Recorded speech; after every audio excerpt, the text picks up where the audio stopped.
S M Munna প্রশ্ন করেছেন, আসসালামু আলাইকুম রহমতুল্লাহ। একটি সংগঠনের ভাইয়েরা ইসলামী বোন বলে সম্বোধন করে ওদের সাথে কথা বলে এবং সাংগঠনিক কাজ করে, তারা কোন আমল করলে এটা গ্রুপে নাকি দিতে হবে, কয়জন হয়েছে জানাতে হবে, এরকম হিসাব করে আমল করা যাবে কিনা মানুষকে দেখানোর জন্য? মোটেও না। আপনি বলেছেন যে কোনো বোনকে তারা ইসলামী বোন বলে। ইসলামী কোনো বোন নাই, বোন হচ্ছে আপন। ইসলামের মধ্যে কোনো ভাই বোন নাই। ডেকে বোন বানাবেন, ডেকে মা বানাবেন, ডেকে বাবা বানাবেন, এগুলো ইসলামের মধ্যে নিষেধ। কারণ ইসলামী পর্দা হচ্ছে ফরজ।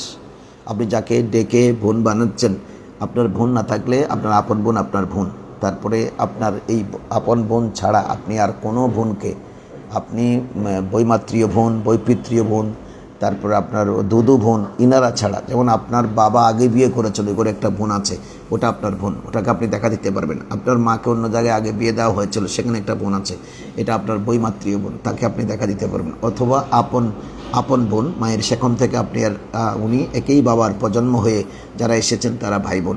অথবা দুধু বোন, আপনার মা কাউকে দুধ পান করিয়েছেন, ওই মহিলা আপনার জন্য মাহরাম। এই ছাড়া আপনি আর কারো বোনের সাথে কথা বলতে পারবেন না। ইসলামী বোন বলে ডেকে আপনি ওই বোনকে বৈধ করে নেবেন, এটা কখনো হয় না। আর যে আমলের কথা আপনি বলেছেন যে আমাদের কর্মকাণ্ড কী হলে একটা গ্রুপে দিতে হবে, এই সমস্ত এগুলো হচ্ছে রিয়া। আসলে ইসলামের প্রসারের জন্য আমাদেরকে টার্গেট ফুলফিল করার জন্য আমাদের কাজ করতে হবে নতুন নতুন ভাই বাড়ানো। বোনেরা বোনদেরকে বাড়াবে, হাজব্যান্ড ওই বোনদেরকে প্রশিক্ষণ দেবে। খুব খেয়াল করবেন, আপন হাজব্যান্ড নিজের স্বামীকে, নিজের স্ত্রীকে প্রশিক্ষণ দিয়ে বোনদেরকে কীভাবে হেকমতের মাধ্যমে দিনের বা আমাদের সুন্নিয়তের তালিম দেবে, সে বিষয়ে প্রশিক্ষণ দিয়ে হয়তো ওনার বোনদের মধ্যে উনি কাজ করবে, ওনাকে রিপোর্ট করবে।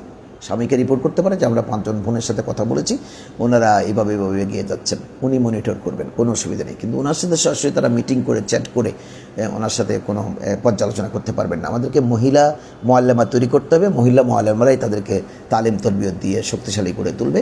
কোনো ইসলামী বোন বলতে আমাদের ইসলাম ধর্মে কোনো কিছু নেই। ডাকা বোন, ডাকা মা, ডাকা বাপ, ডাকা ভাই, এগুলো সম্পূর্ণরূপে ইসলামের মধ্যে নিষেধ। এভাবে কাউকে মা বাপ ডাকা, কাউকে ভাই বোন ডাকা, ওই যে বললাম 3টি ওয়ে ছাড়া আপনার কোনো পথ নাই। বৈমাত্রীয়, বৈপিত্রীয় এবং আপন দুদু বাবা অথবা দুদু মা, তারপরে আপনার দুদু বোন, এভাবে কিন্তু আপনাকে খেয়াল করতে হবে। এর বাইরে যাওয়ার আপনার কোনো সুযোগ নাই।